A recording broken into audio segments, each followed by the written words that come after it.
Allez, bonjour à tous. Donc aujourd'hui, 31 mars, cours, correction, chapitre, exercice des chapitres 12.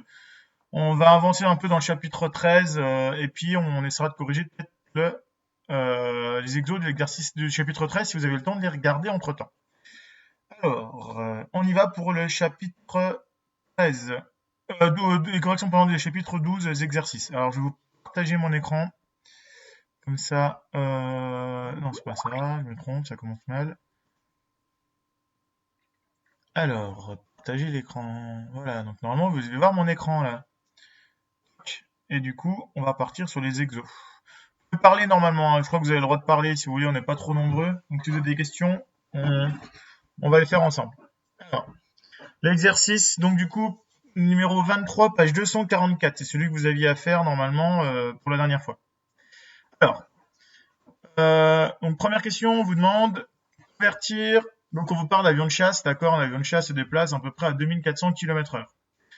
Données, en première approximation, on compare les valeurs de vitesse des avions à la vitesse de propagation du son dans l'air dans les conditions usuelles. Il faut tenir compte de la différence due à l'altitude élevée à laquelle volent les avions. Alors pourquoi est-ce qu'on précise ça? Parce qu'en fait, la vitesse du son, elle varie en fonction de la densité de l'air. Plus l'air est dense, plus le son va vite.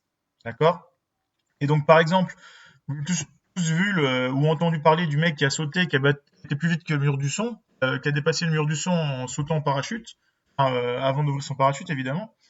Et en fait, ce mec, il n'a pas dépassé la vitesse du son, il n'a pas dépassé les 340 mètres secondes. En fait, il était moins vite que ça, mais à l'altitude où il était, vu qu'il y a moins d'air, bah, le son il se déplace moins vite. Donc il a été plus vite que le son, mais à l'altitude où il était. Et là, on vous dit qu'en fait, on va supposer que les avions, ils sont au ras du sol. Donc on va pas supposer qu'il y a moins d'air où ils sont. Ça va? C'est clair pour tout le monde? Pas de problème? Je vérifie si tout le monde est bon. C'est bon? Bonjour Lali. Alors, donc du coup, convertir la valeur de cette vitesse en mètres par seconde. Alors, je sais pas si je vais pouvoir dessiner dessus là. Ça marche si je dessine? Non, ça marchera pas. Alors si je dessine, non. Il va falloir que je zoome arrière, je crois. Alors, convertir la vitesse du son en mètres par seconde. Oh, ça va me gonfler ça, je le sens. Alors, tout effacé. Oui. Alors, en mètres par seconde, comment est-ce qu'on fait? Je vous rappelle que pour passer de kilomètres heure en mètres par seconde, vous vous souvenez, il faut diviser par 3,6. Alors, pourquoi le 3,6? Je vous rappelle que pour passer de kilomètres par heure en mètres par heure, il faut faire fois 1000. D'accord? Pour passer de mètres par heure en mètres par seconde, il faut diviser par 3600. Donc du coup, ça revient à faire directement diviser par 3,6 pour passer des kilomètres par heure en mètres par seconde. Donc du coup, là, on vous dit 2400 km par heure. Donc 2400 km par heure divisé par 3,6. Ça nous fait du 666. Le chiffre du diable. 667 en arrondissant mètres par seconde. Bon, ça, normalement, vous l'avez tous fait, donc il n'y a aucun souci. N'est-ce pas? Oui, non, ça va? Bon, ça a l'air d'aller, personne ne réagit. On continue. Donc je l'efface, parce que sinon ça va être le bordel. Tout le monde a noté. Donc ça fait 667 mètres par seconde. Donc, on va le noter dans un coin pour s'en rappeler. 667 mètres par seconde. Donc calculer le rapport de la valeur de la vitesse de cet avion par rapport à la vitesse du son dans l'air. Donc je vous rappelle que la vitesse du son, c'est à peu près 340 mètres secondes. Donc on fait 667 divisé par 240. 340, pardon. 340, et on trouve donc à peu près 1,96. Donc on va en arrondissant, on trouve environ 2. Alors là, c'est pas d'unité parce que c'est un rapport. C'est une vitesse sur une vitesse. Donc on trouve un rapport de 2. D'accord? Super. Donc je recommence. 667, 2. Et là, on dit que l'avion vole à Mach 2. Poser une explication à cette expression. Bah, est-ce que ce serait pas, dis donc, un hasard qu'ici on trouve 2 et qu'on parle de Mach 2? En fait, quand un avion vole à Mach 2, il vole à 2 fois la vitesse du son. Quand un avion vole à Mach 3, il vole à 3 fois la vitesse du son. Évidemment, en fait, en réalité, un avion, on parle de la vitesse du son à l'altitude à laquelle il est. On ne parle pas de la vitesse du son au niveau du sol. Oui, il n'y a pas de hasard. Alors, La vitesse de croisière d'un Airbus A380 vaut 900 km/h. Donc déterminer si cet avion effectue un vol subsonique ou supersonique. Donc il faut transformer ça en mètres par seconde. Donc on divise par 3,6, comme tout à l'heure. 900 divisé par 3,6 et on trouve 250 mètres secondes. Et 250 mètres secondes, c'est plus petit que 340. Donc un avion de ligne, en fait, il va jamais dépasser la vitesse du son. Un avion de ligne classique, c'est toujours des avions subsoniques, des avions qui vont moins vite que le son.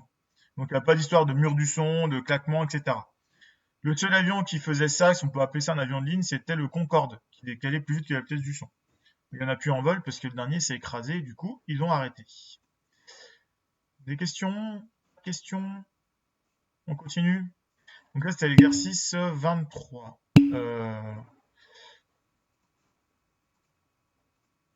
C'est bon? Alors ensuite, je me rappelle plus les exercices, les numéros. J'avais noté, mais je les ai plus sous le coude. J'avais dit quoi? Là, le 28, je crois. Donc, le tableau suivant présente des valeurs de vitesse de différents objets. Donc, un scooter électrique. Donc là, encore une fois, on va pas faire l'exposé, mais on va juste faire le petit résumé, les petits calculs. Donc, comment est-ce qu'un scooter électrique 45 km/h, pour passer en mètres par seconde, on divise par 3,6 et on trouve 12,5. On va de faire plus fin là, parce que c'est un peu moche. Non, il veut pas. Non, bah il veut pas. Mètres secondes, une voiture de Formule 1 de 130 divisé par 3,6, on a 64 mètres secondes en arrondissant. D'accord? Pour l'avion de chasse, 2000 km/h divisé par 3,6, on obtient 555 mètres secondes. 556. Et donc l'ordre de grandeur, c'est à peu près 10 mètres secondes. L'ordre de grandeur, là, c'est de l'ordre de 100 mètres secondes. Et un avion, l'ordre de grandeur, c'est de l'ordre de 2000 mètres secondes. L'ordre de grandeur, je vous rappelle, c'est l'arrondi à la puissance de 10 la plus proche. Donc là, la puissance de 10, c'est 10 puissance 1 pour lui, 10 puissance 2 pour lui et 10 puissance 3 pour lui. Donc en gros, si on arrondit, un avion de chasse, ça va à peu près 10 fois plus vite qu'une Formule 1. Et une Formule 1 va à peu près 10 fois plus vite en ordre de grandeur que un scooter. D'accord? Et donc du coup, vu que la vitesse du son, elle est de 340, elle est de l'ordre de... En gros, la Formule 1, elle est plus proche de la vitesse du son qu'un avion de chasse. Un avion de chasse, il va à 2 ou 3 fois la vitesse du son. La Formule 1 elle se rapproche de la vitesse du son. Même si c'est encore loin. D'accord? Alors, il y a des voitures qui vont plus vite que les Formule 1, mais on n'est encore pas au point de... Je crois pas, il me semble pas, qu'on soit au point d'atteindre en voiture la vitesse du son. On est encore loin. Ok, donc ça c'était l'exercice 28 que je vous ai demandé de faire. Et je crois que vous avez demandé le... Je sais plus. C'est celui-là, je crois, non? Quelqu'un a retrouvé le numéro? Oui, en Formule 1, on est très loin. En Formule 1, on est aux alentours de 300 km/h. Donc, ça fait même pas du 100 mètres secondes. Donc, c'est pas énorme, quoi. Il y en a qui se rappellent le numéro que j'aurais donné là sinon on retourne sur mon bureau numérique, je me rappelle plus.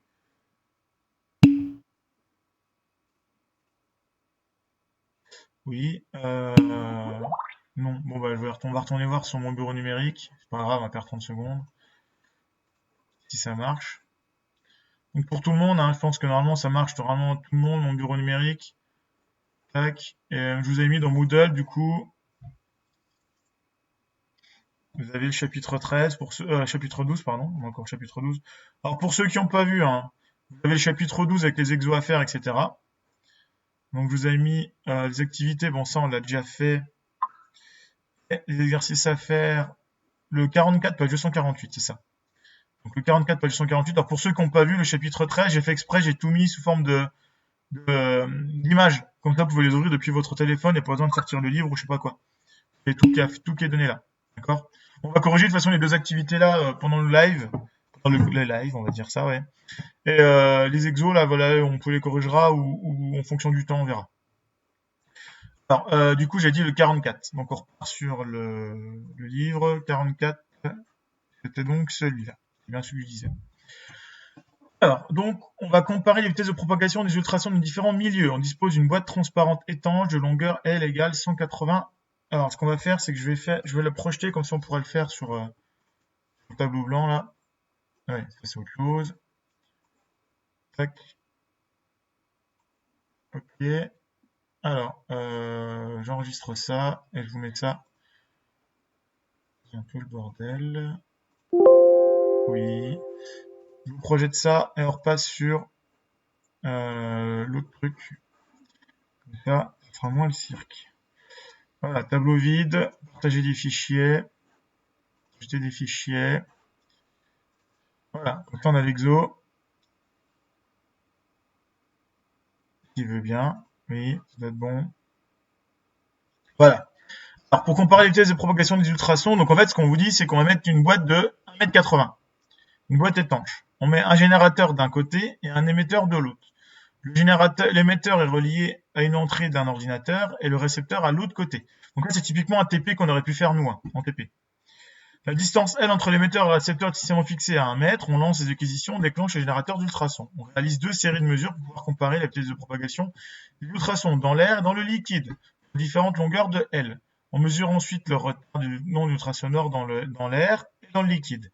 Les résultats sont consignés dans le tableau de mesure ci-dessous. C'est un schéma dispositif expérimental utilisé, représenté sur 2 graphes différents les positions de L, etc., etc., etc.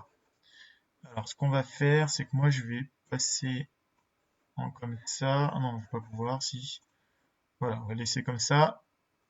Et non, je vais faire comme ça. Bon, vous voyez pas ce que je fais, mais je passe en tableau blanc. Comme ça, on peut répondre. Ceux qui verront la vidéo, on verra les deux. Donc, on y va pour la correction. Donc, le schéma, c'est très simple. En fait, on prend une boîte. D'accord? On prend une boîte d'1,60 m, ou je sais pas, d'1,60 m, il dit, je crois. Et là, on va mettre un émetteur d'un côté là, et on met un récepteur de l'autre côté. D'accord? Donc là, c'est notre émetteur de son. C'est en gros un haut-parleur. Hein. Et là, c'est notre récepteur. Cet émetteur va être relié à un PC, un ordi, d'accord, qui c'est la voie 1. On appelle ça la voie 0, pardon. Et l'autre, il va être relié à, et ça va être, je vais le mettre en rouge, la voie 1. Et donc, l'émetteur, il va émettre un son. Et ce son, il va se déplacer dans la cuve jusqu'à atteindre le récepteur. Mais il va mettre un certain temps pour aller de l'émetteur au récepteur. Oula, non, c'est bon. Du coup, c'est bon, il y a encore du monde là, vous êtes 20. Vous êtes bien calme. Quoi qui marche pas? Tu vois rien?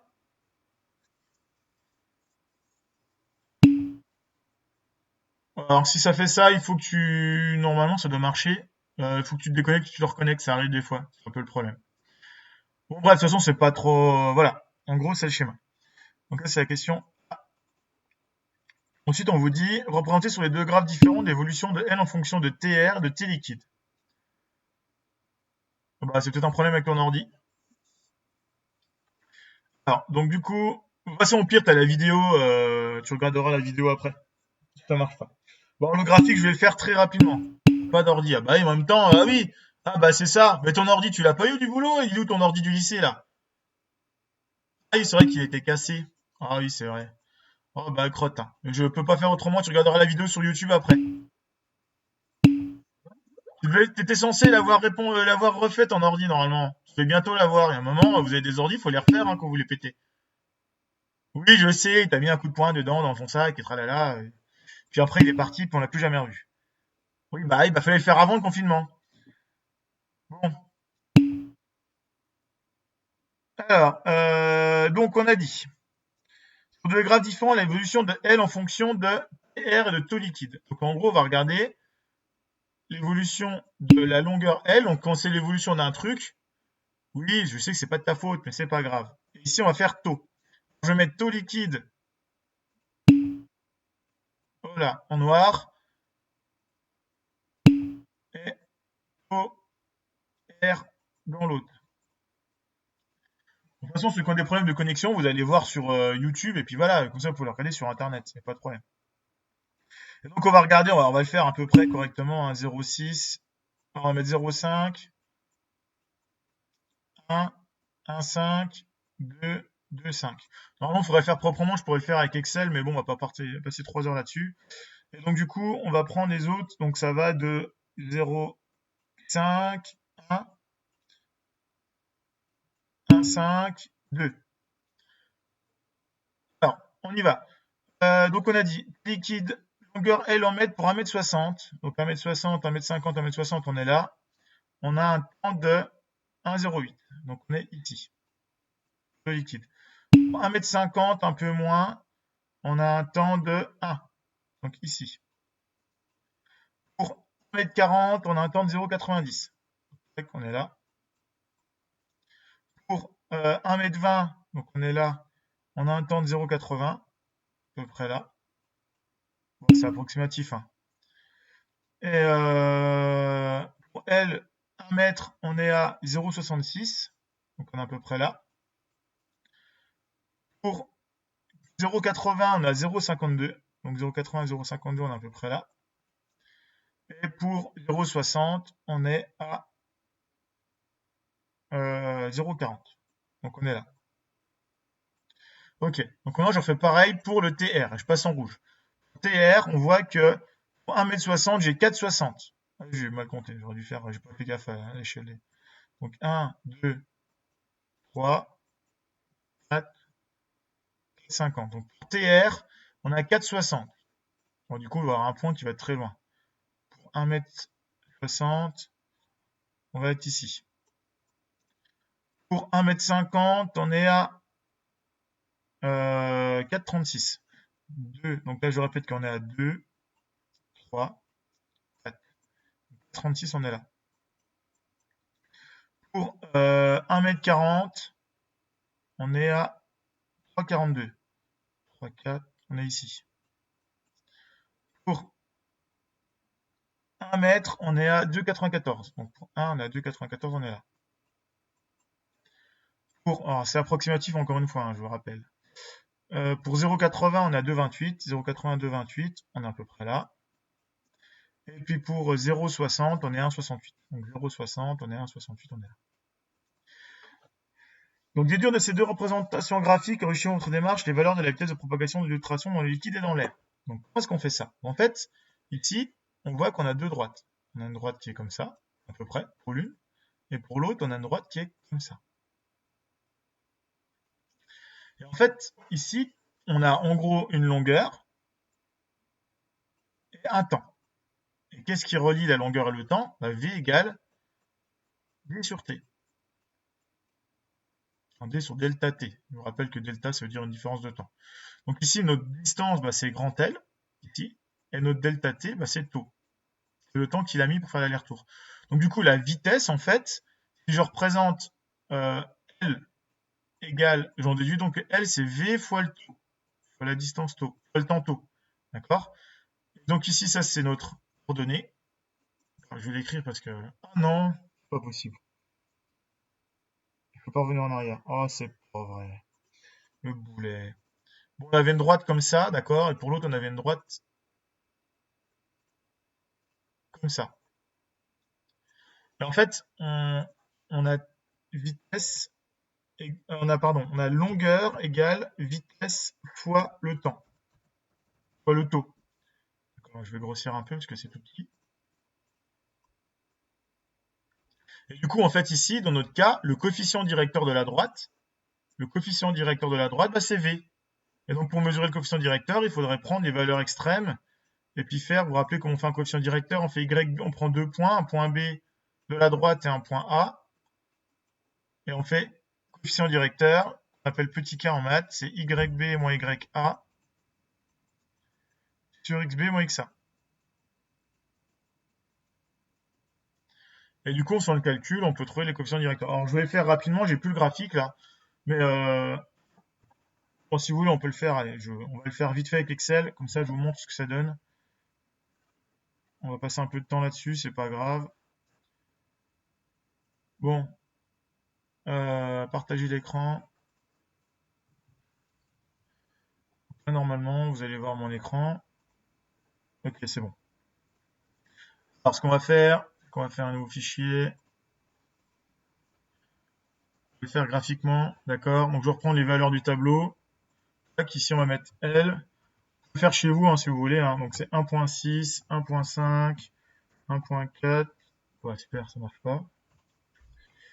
1.6, 1.5, 1.4, 1.2, 1. Si. Et alors, Elic. Je vais mettre donc 1.06, 1.0, 0.92, 0.8, 0.66. Bon, normalement, ça, vous l'avez fait. Hein? Et TR, c'est 4.6, 4.36, 4.06, 3.42, 2.94, 2.28, 1.68. Voilà. Et donc, maintenant, on va pouvoir tracer des graphiques. Donc, c'est le graphique, vous faites insertion. Voilà, je vais chercher le truc. Ici, nuage de points. D'accord? Donc, on retrouve le graphique que je viens de tracer. Bon, voilà. C'est presque plus rapide de le faire que par rapport à tout à l'heure. Et donc, du coup, là, le coefficient directeur de cette droite, le coefficient directeur de ces deux droites, en fait, c'est la vitesse du son. Dans le milieu. Donc, soit dans l'air, soit dans le truc. Donc, pour faire ça, si vous voulez faire un truc, vous pouvez ajouter une courbe de tendance. Et là, en fait, il vous dit que c'est quelque chose de linéaire. Tac. Et là, normalement, il vous le met. Et normalement, vous pouvez afficher l'équation du graphique. Voilà. En voilà une. Et l'autre, ajouter une courbe de tendance. On va mettre afficher l'équation sur le graphique et on les a là.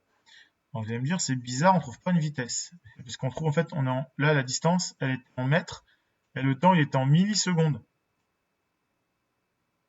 Il veut pas grossir? Non, il veut pas.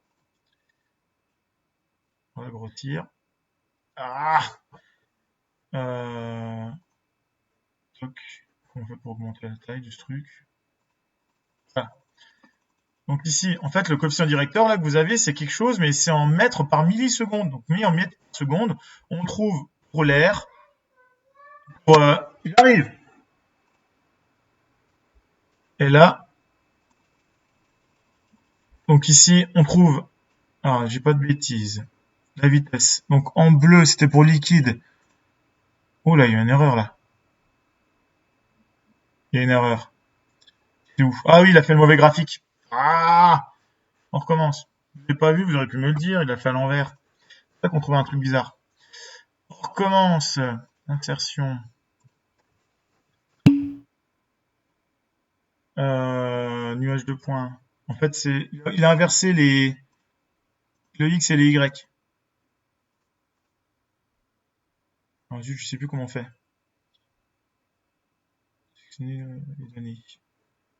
Donc, en fait, non. Donc, en horizontal, l'abscisse.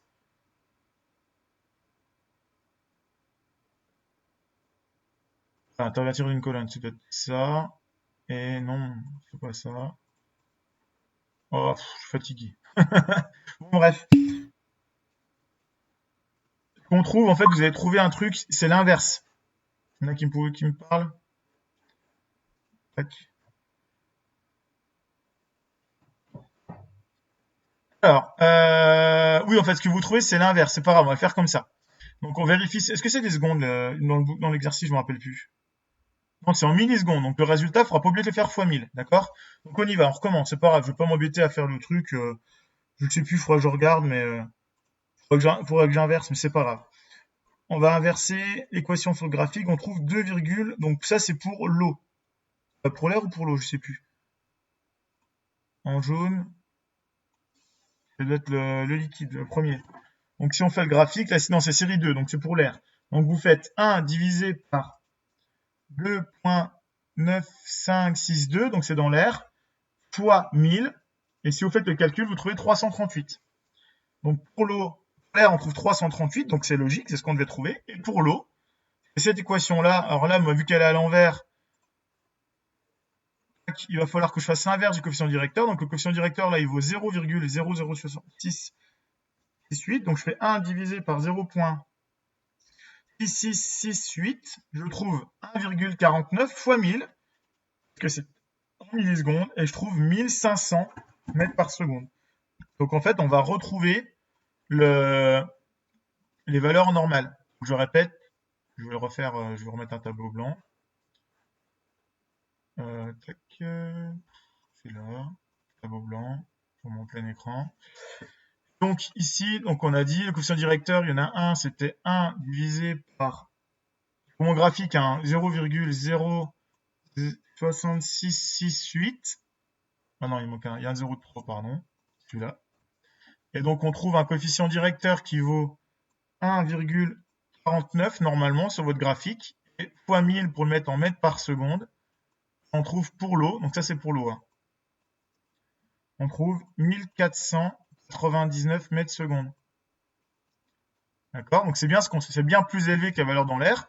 Pour l'air, on trouve 1 divisé par 2, moi je l'ai fait graphiquement avec l'ordinateur, il faut le faire avec votre feuille, ça change rien. Vous trouvez la même chose. Vous trouvez un coefficient directeur, normalement, si vous le faites dans le bon sens, de 0,338. Et encore une fois, on fait fois 1000. Et on trouve 338 mètres par seconde. Et c'est bien ce qu'on observe. D'accord, c'est un 3 ça. Et donc c'est bien, on trouve bien le 340 mètres secondes pour l'air et 1500 pour l'eau, qui est plus important. Est-ce qu'il y a des questions là-dessus? Bon là, du coup, juste mes graphiques étaient à l'inverse, hein. C'est pour ça que j'ai fait inverse, ici pour ceux qui se posent la question. Il y en a qui ont des soucis. Non? Tout le monde avait trouvé ça? Oui? Non? C'est bon? Bon. Visiblement, personne n'a de questions. Donc on passe au chapitre 13. Alors le chapitre 13. Ok. Alors, chapitre 13. Autant dans le chapitre 12, on a parlé vite fait du son, rapidement, que là, on va aller un petit peu plus loin, on va essayer de regarder comment ça se passe, le son, au niveau du... comment est-ce qu'on caractérise un son. Alors, normalement, ça doit être bon. Oui, là, tu peux y aller, Lali, normalement, t'as les droits. Oui, oui, mais je demande quand même quoi.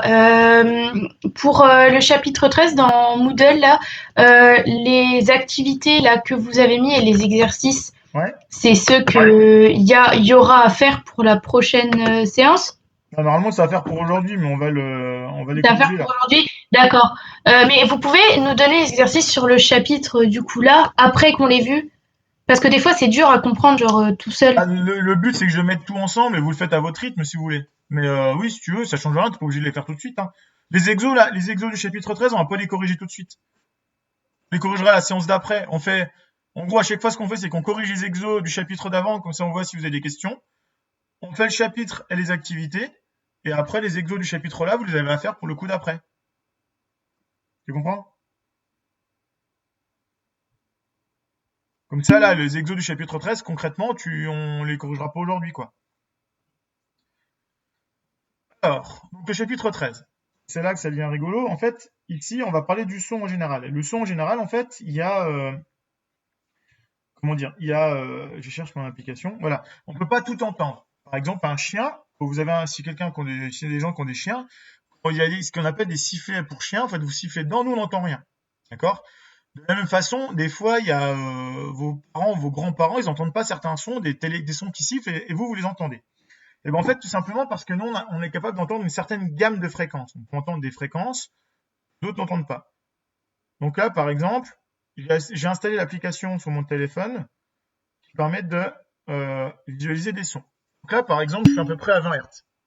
Alors voilà, c'est des ultrasons. Il y a des infrasons et des ultrasons. Donc les infrasons, c'est en dessous de 20. Donc là, par exemple, je suis à 40 Hz, donc vous entendez rien. En fait, en réalité, 40 Hz, si j'avais un gros haut-parleur, vous l'entendriez un petit peu. Là, comme c'est mon téléphone, c'est pas méga puissant, quoi. Je vais chercher mon enceinte à la rigueur. Ce que je vais faire, c'est que je vous laisse 30 secondes, je vais chercher mon enceinte. Je reviens dans 2 secondes.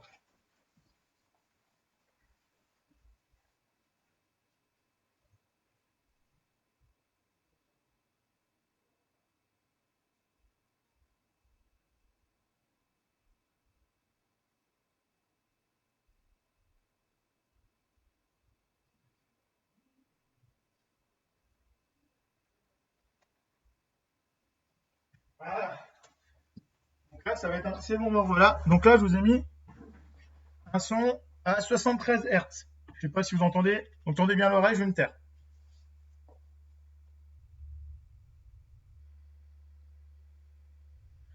Donc là, 73 Hz, c'est tout doucement, je vais commencer à augmenter la fréquence.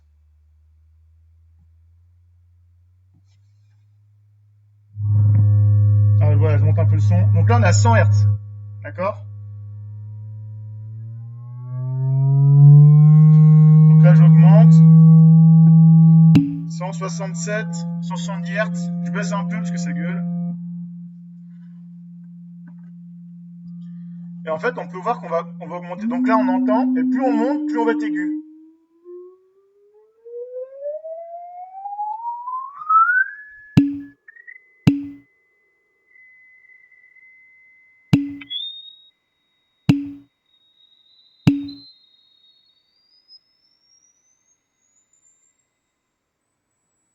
Alors, je fais une pause, juste 2 secondes. Ce qui est rigolo, c'est qu'en fait, vous avez l'impression que j'ai changé le son. J'ai changé le volume du son. Entre là, par exemple, et là. Alors que j'ai pas changé le volume. La seule chose qui a changé, c'est la fréquence. En fait, votre oreille, elle est sensible plus ou moins à certaines fréquences. C'est pour ça qu'il y a des fréquences qui vous font très mal aux oreilles et d'autres pas. D'accord? Et donc, la fréquence qu'on entend le mieux, souvent, c'est autour de 2000. C'est à peu près, c'est autour, alors, il y en a qui sont un peu plus lentes. Alors, ce qu'on va faire, c'est qu'on va essayer de chercher maintenant la fréquence que vous êtes capable d'entendre au maximum. Alors, je sais pas jusqu'où je peux monter. Alors, je sais pas si vous entendez. Alors, ça va dépendre de votre parleur. Vous entendez ou pas? Alors, on va monter jusqu'à voir à quelle fréquence vous entendez plus.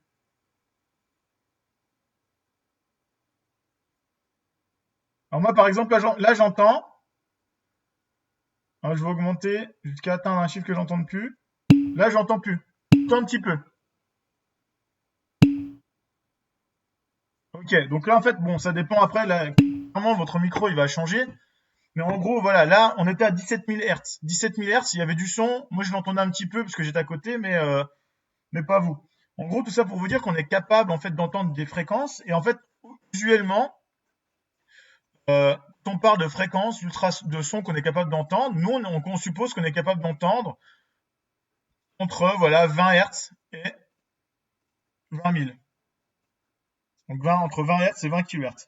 En réalité, on entend un petit peu moins. Vos parents arrêtent d'entendre à partir de 14-15 000 Hz. Moi, à mon âge, j'entends encore jusqu'à 18 000. Et puis 20 000, c'est vraiment à la limite du audible, quoi. C'est vraiment les gens dans les cas, dans les conditions particulières, etc. Mais tout le monde a à peu près la même capacité à entendre le son quand il est jeune. Et on perd cette capacité à entendre les hautes fréquences, les ultrasons. Et donc les animaux, ils peuvent entendre au-delà. Vas-y, Lali. Et ça veut dire que les gens qui ont, par exemple, vous savez, pour les oreilles, là, des trucs auditifs, Ouais. ça veut dire ils entendent tous les sons? En fait, le truc auditif, c'est pas n'importe quel appareil. Avant d'acheter ton appareil, en fait, l'appareil n'est pas le même que celui de ton voisin si tu as deux appareils différents. En fait, tu vas passer un test, ils vont te faire écouter plein de sons, donc comme ce que je vous ai fait, puis à chaque fois, vous vous dire, bah ça, tu l'entends ou pas? Et tu vas dire, bah non, oui, non, etc. En fonction, ils vont tracer ce qu'on appelle un audiogramme. Un audiogramme, ça regarde, en gros, ça vous dit quelles sont les fréquences que vous entendez le mieux et celles que vous entendez le moins bien. Et du coup, l'appareil, en fait, on va régler pour qu'il augmente les fréquences que vous entendez moins bien, qu'il diminue les fréquences, enfin, il va équilibrer tout ça pour qu'on entende tout. Donc, concrètement, une personne âgée, on pourrait presque régler pour qu'il entende mieux les hautes fréquences. Sauf que dans le cas là, des personnes très âgées, les hautes fréquences, même avec un appareil, il n'y arrive pas parce qu'en fait, il lui manque dans l'oreille, il lui manque des cils. Ça ressemble à des cils qui vibrent dans l'oreille. Ces cils, en fait, ils bougent plus du tout quand on vieillit. Et là, on peut faire ce qu'on veut, même avec un haut-parleur, on n'entendra rien. Donc les cils, quand tu vieillis, ils vont les plus fins, en fait, ils vont tomber, ils marcheront plus. Et du coup, ben, tu pourras plus entendre les hautes fréquences. Donc même avec un haut-parleur, même avec un appareil, un sonotone, etc., entendra mieux les graves, mais les aigus, on peut pas y faire grand-chose. Voilà. Et donc ça, c'est pour l'homme, hein. L'échelle de 20 Hz à 20 000 Hz, c'est pour les hommes. Alors, ceux qui sont un peu enfin, qui connaissent un peu la musique, qui connaissent un peu l'informatique, en fait, quand une musique, quand on l'enregistre, on en parlera plus tard, mais il faut qu'on sache tous les combien de temps l'ordinateur va prendre une valeur. Et donc, pour que la musique soit correcte, en fait, on considère qu'il faut prendre au moins 2 fois la fréquence maximale audible. Donc nous, on est capable d'entendre 20 kHz. Donc on va échantillonner ce qu'on appelle ça à 44 kHz, enfin entre 40 et 44. Ça veut dire que toutes les 1,44 millième de seconde, on va prendre une valeur. Enfin bref, on en reparlera plus tard quand on parlera de la conversion analogique numérique. Alors, donc là, on a vu qu'on était capable d'entendre des sons qui allaient de 20 Hz à de 20 000 Hz. En fait, le son, quand je vous parle, en fait, il y a plein de choses qui le caractérisent. Première chose, la hauteur. La hauteur, vous venez de le faire, c'est entre un truc qui est grave et un truc qui est aigu. Par exemple, entre un la ou un la, c'est très mal chanté, mais il y en a un qui est plus aigu que l'autre. D'accord? Donc ça, c'est ce qu'on appelle la hauteur. La hauteur, en fait, ça n'a rien à voir avec le volume. Vraiment, est-ce que c'est aigu ou est-ce que c'est grave? Le timbre, là, c'est un peu plus compliqué. Le timbre, vous reviendrez de ça. Je vais vous passer d'ailleurs des fichiers je vais vous mettre un petit fichier, je vais vous faire écouter un petit fichier d'enseignement scientifique que vous allez faire l'année prochaine. Je vais vous montrer une guitare. Par exemple, une guitare. Oula. Alors, je vais essayer de monter un peu le son. Est-ce que vous avez entendu? Donc là, c'est une guitare. Non, vous entendez pas? Alors, j'essaie de monter un peu le son. Bon, attendez, je le remets. Avec le truc assez pourri. Je sais pas pourquoi il ouvre avec ça.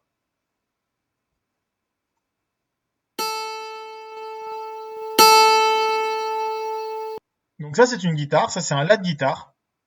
Et maintenant, je vous mets un la de ukulélé.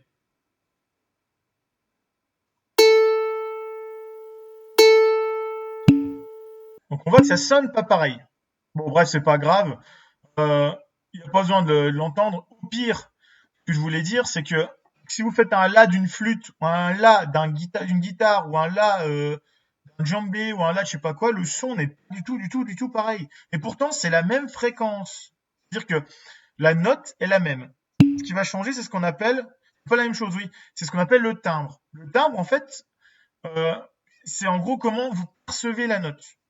Et pourquoi ça fait ça? Parce qu'en fait, par exemple, si je fais alors je vais le faire rapidement, mais si je fais par exemple le graphique d'une guitare, enfin c'est très très moche. Je vais essayer de le faire un peu mieux. Si je prends une guitare par exemple et que je prends son signal, ça peut faire un truc qui ressemble à ça. D'accord? Donc là on voit que c'est périodique, ça se répète de manière identique. Si maintenant je prends un ukulélé, je vais peut-être avoir un truc qui est comme ça.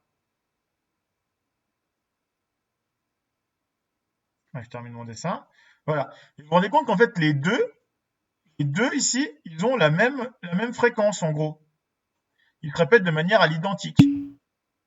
Mais on voit que les formes des figures ne sont pas les mêmes. Il y en a un qui n'a pas la même tête que le rouge, n'a pas la même tête que le bleu. En fait, c'est ça le timbre. Le timbre, c'est en gros la tête qu'a le signal qu'on visualise. Ils ont la même fréquence, qu'on appelle le fondamental, la même note de musique, mais la tête du signal est différente. Ce qui fait qu'on a l'impression que c'est deux notes différentes. Enfin, c'est pas deux notes différentes, on entend bien la différence entre une flûte et une guitare. À l'oreille, vous savez reconnaître une guitare d'une flûte. Donc vous verrez l'année prochaine que en fait tout simplement c'est une somme de fréquences.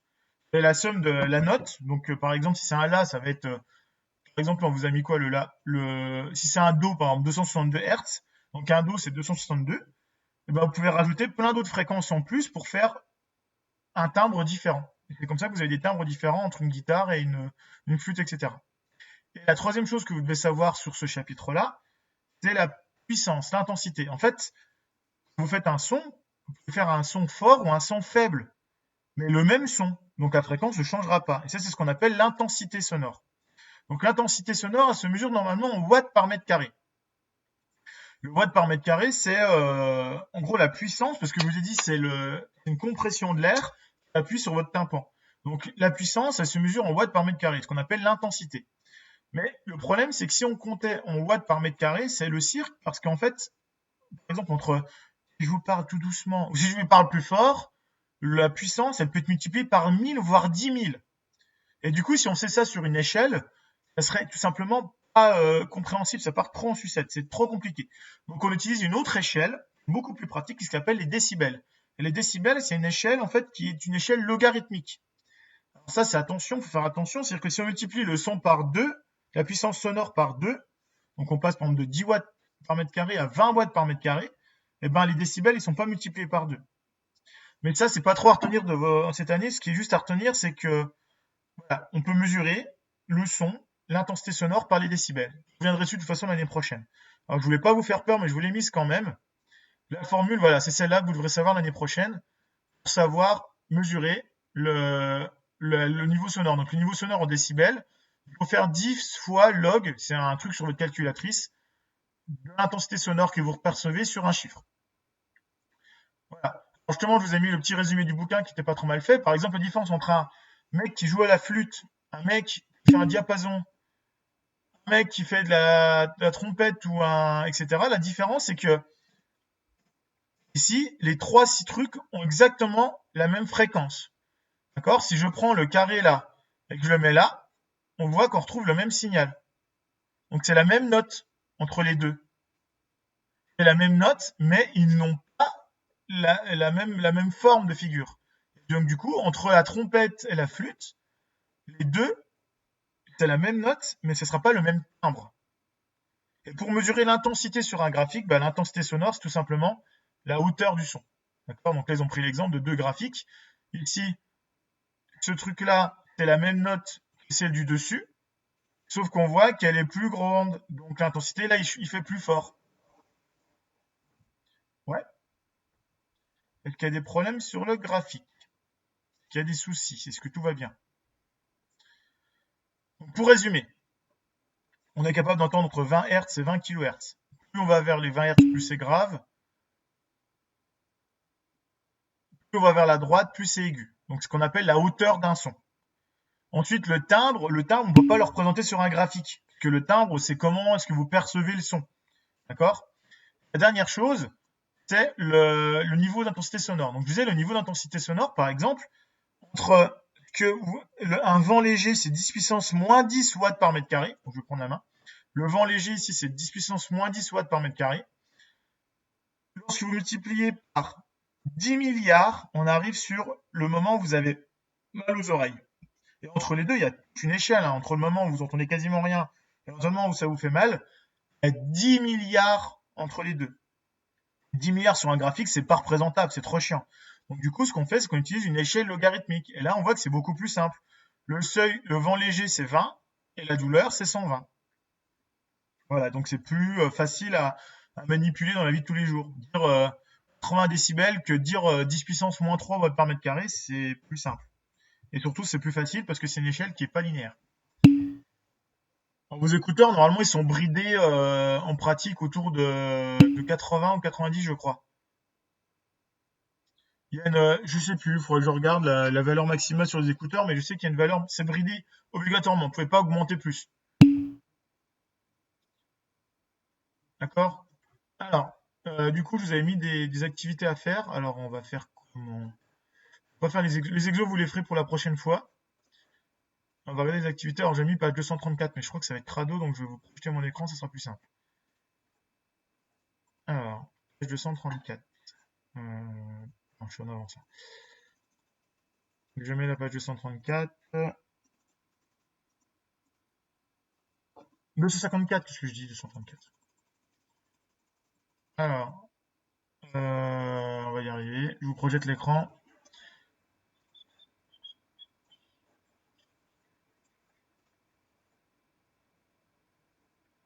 Bon, par contre, on va les faire à l'oral, hein. Si vous avez un souci, vous me redirez. On va les faire à l'oral. Voilà, je vous mets en plein écran. Alors, donc on vous dit la fréquence des signaux sonores. Donc le but des espèces animales. Donc là, je vous ai dit, nous, on est capable d'entendre entre 20 000. D'accord? Ici, on voit qu'un éléphant, en fait, il entend beaucoup mieux les infrasons et quasiment pas les sons classiques qu'on entend nous. Alors, pourquoi est-ce que c'est ça, un éléphant et une taupe?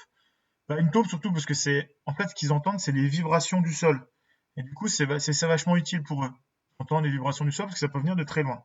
Donc une taupe, si elle entend quelque chose qui bouge au-dessus d'elle, elle va plus bouger, elle va sortir. Elle va pouvoir chasser comme ça. Un chat, un chien, ils entendent à peu près comme nous les sons, mais même mieux, surtout les hautes fréquences. C'est pour ça que les ultrasons, on a des sifflets ultrasons, des sifflets à chat. Il y a même des appareils qui font fuir les chats ou les chiens Bon, ça marche plus ou moins bien, mais normalement, ça les gêne. La chauve-souris et le dauphin, eux, ils sont capables d'entendre bien plus haut que nous. Ils entendent des sons vraiment très, très, très aigus. D'accord? Et puis dans le médical, on peut aussi faire des ultrasons. Même dans le bricolage, il existe des cuves à ultrasons qui permettent en fait de décrocher les saletés, trouver des très hautes fréquences sur un appareil dans de l'eau et ça peut faire vibrer un peu les molécules et décrocher les saletés. Ça peut marcher. Voilà. Alors ça, c'était pour le document. Donc on vous pose comme question. Citez les domaines de fréquence des infrasons, des sons audibles par les êtres humains, des ultrasons. Relevé par chacun de ces domaines un animal capable de percevoir ces signaux. Donc, on a dit, infrason, c'est entre 0 et 20 Hz. Donc, un animal, par exemple, la taupe. Entre 20 et 20 000, par exemple, le chat ou le chien. Et au-delà de 20 000, c'est des ultrasons. Et donc là, c'est le dauphin, la chauve-souris, etc. Question B. Justifier que les signaux utilisés pour une échographie ne sont pas perçus par les dauphins. Donner un autre exemple d'utilisation médicale des ultrasons. Pourquoi est-ce que les signaux ne sont pas perçus par les dauphins? Parce qu'on voit qu'en échographie, par exemple, on voit qu'on est au-delà. On est bien plus important que la limite audible du dauphin. Alors, comment ça marche une échographie? On en reparlera plus tard. En fait, on envoie du son dans le ventre, par exemple, d'une maman, si on veut voir le bébé. Le son va taper sur la tête du bébé pour revenir dans un récepteur. Et en calculant le temps d'aller-retour, on peut voir à quelle distance est situé le bébé. Et en faisant ça en 3 dimensions, on peut recréer en 3 dimensions le visage du bébé. Ou regarde d'autres choses, hein, c'est pas forcément des bébés pour l'échographie. Et du coup, pourquoi est-ce qu'on utilise des ultrasons et pas des sons classiques? Parce que le bébé il aura mal aux oreilles sinon. L'intérêt de l'ultrason, c'est justement de pouvoir utiliser des sons qui sont pas audibles. Alors, un autre exemple médical des ultrasons, là comme ça, je sais pas, à part le bricolage, etc. Il y a d'autres appareils qui font des sons, ce qu'on appelle des sonars par exemple, l'échographie, tout ça, c'est des choses qui sont pas forcément médicales, mais qui utilisent des ultrasons. Exprimer en kilohertz les limites supérieures des champs auditifs des êtres humains, des chats, des chauves-souris. Alors en kilohertz, un être humain est capable de visualiser 20 000 Hertz. Donc en kilohertz, ça fait 20 kilohertz. Un chat et un chien, il est capable d'entendre 40 kilohertz. Et un dauphin, en gros, en arrondissant, il est capable d'entendre 160 kilohertz. Donc un chat, il entend 2 fois mieux que nous. Et un dauphin, en termes de haute fréquence, un dauphin, il entend environ 8 fois mieux que nous, en termes de fréquence, en termes de hauteur de son. Exprimer en mégahertz les fréquences des ultrasons le plus souvent utilisés dans les applications médicales. Donc en mégahertz, c'est 10 puissance 6, donc entre 1 mégahertz, parce que 10 puissance 6, c'est 1, et 20 mégahertz. Donc en médical, on utilise entre 1 et 20 mégahertz. Voilà, donc ça c'était pour l'activité 1. Donc, je vous ai demandé la 2, je crois. Alors, on va le faire très rapidement. Donc, on vous dit les nuisances sonores dans la région parisienne. Bon, en ce moment, il y en a un petit peu moins. 25% des Parisiens subiraient une nuisance liée à la route. Le niveau d'intensité sonore supérieur à 60 décibels. 6% des Parisiens seraient exposés à des bruits de dessus de 70 décibels. Et selon l'OMS, il faut essayer d'éviter de dépasser 55 décibels en continu, parce que ça épuise. D'accord? Donc, une vitesse V, donc s'il fait du bruit en dessous de 50 km/h, c'est le moteur, etc. Et c'est le démarrage et l'arrêt. Et au-dessus de 50 km/h, en fait, ce qu'on entend, c'est les frottements des pneus sur la route, surtout. C'est tout ça qu'on entend. Échelle linéaire ou non linéaire, donc là, on vous réexplique. Oula, qu'est-ce qui se passe? Ah, il montre un. Oui, attends, c'est pas ça que je voulais voir. Il est où? La vidéo, en fait, on explique, c'est ce que vous expliquez, l'échelle, elle n'est pas linéaire. Donc, bon, si vous voulez la regarder, vous la regarderez un peu plus tard sur votre ordinateur. Donc ça, c'est le graphique que je vous ai mis sur votre cours. Alors, première question, indiquez la principale source de nuisance sonore dans l'agglomération parisienne. À Paris, ce qui fait du bruit, c'est les voitures. Notez la valeur L risque du niveau d'intensité sonore correspondant au seuil de risque indiqué dans les données. Donc, d'après l'OMS, il faut éviter de dépasser 55 décibels. Donc une automobile, on est au-dessus. Une salle de classe, c'est au-dessus. C'est pour ça que moi, j'ai mal à la tête à la fin de votre heure avec vous. Notez expliquer pourquoi la valeur risque ne correspond pas à celle indiquée par l'OMS dans le document 1. Alors, ici, on parle seuil de risque et le seuil de l'OMS. Là, on parle de seuil de risque sur votre graphique. Le seuil de risque 85, là, c'est un seuil pour lequel vous commencez à avoir mal aux oreilles. Vous commencez à souffrir. D'accord? C'est pas que vous avez mal, mais vous sentez que c'est limite, faut pas que ça te fasse trop longtemps. Contre l'OMS, eux, ils considèrent que c'est 55, mais en continu. C'est pas la même chose. C'est 85 de manière brève ou 55 de manière continue. C'est ça la différence entre l'OMS et ce qui est donné dans le graphique. Étant donné les valeurs d'intensité sonore des bruits auxquels sont soumis 6 et 25% des Parisiens, donc 6% sont soumis au-dessus de 70, c'est dans le texte, et 25% sont au-dessus de 60. Voilà. Expliquer pourquoi l'échelle des deux niveaux d'intensité sonore présentés dans les données est linéaire. Alors donc là, c'est linéaire là, on voit que c'est 10 12, 10 11, 10 10. Donc on voit que ça augmente x10 à chaque fois. Par contre, c'est x10, mais c'est une échelle linéaire. Par contre, l'échelle en décibels, qu'on appelle le niveau d'intensité sonore, lui, il augmente de manière de 10 en 10 à chaque fois. D'accord? Donc là, on multiplie par 10 pour faire ça à chaque fois. Donc sur un graphique, vous pourriez pas le faire. Parce que sur un graphique, vous augmentez de 1 en 1, je vous rappelle. Là, on fait x10 à chaque fois. Donc on voit que c'est une échelle qui est linéaire sur le mais qui, pour le niveau sonore, lui, c'est plus une échelle linéaire. Si vous voulez, on va mettre la petite vidéo quand même, que vous l'ayez vue.